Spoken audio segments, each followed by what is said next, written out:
either change your behavior or change your name. నీ ప్రవర్తన మార్చుకో లేదా నీ యొక్క పేరునన్నా మార్చుకో అని చెప్పాడు. And that is God telling each one of us as believers. Believer, change your behavior or change your name. కాబట్టి విశ్వాసమైన మనతో కూడా ప్రభు వారు సెలవిస్తుంది ఏంటంటే మన యొక్క పేరునన్నా మార్చుకో లేదా మనకు ప్రవర్తన మార్చుకునే వారికి ఉండాలి. Because you bear the name of my son.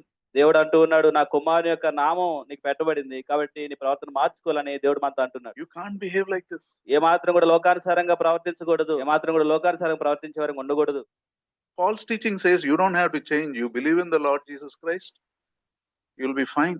నకిలీ బోధ మనకి ఏం సెలవిస్తుందంటే నువ్వు యేసు ప్రభువుని నందు విశ్వాసం ఉంచావు చాలు అని తెలియజేస్తుంది. But the true teaching says a believer's life is a changed life. అయితే సత్యబోధ ఏం సెలవిస్తుందనంటే విశ్వాస యొక్క జీవితము మార్పు చెందిన జీవితంగా ఉండాలని సత్యబోధ It is సెలవిస్తుంది. a new creation. ఒక నూతనమైన సృష్టిగా విశ్వాసి జీవితం ఉండాలి. You're not saved by works. Salvation is not by works. But when you are saved, that change will be seen.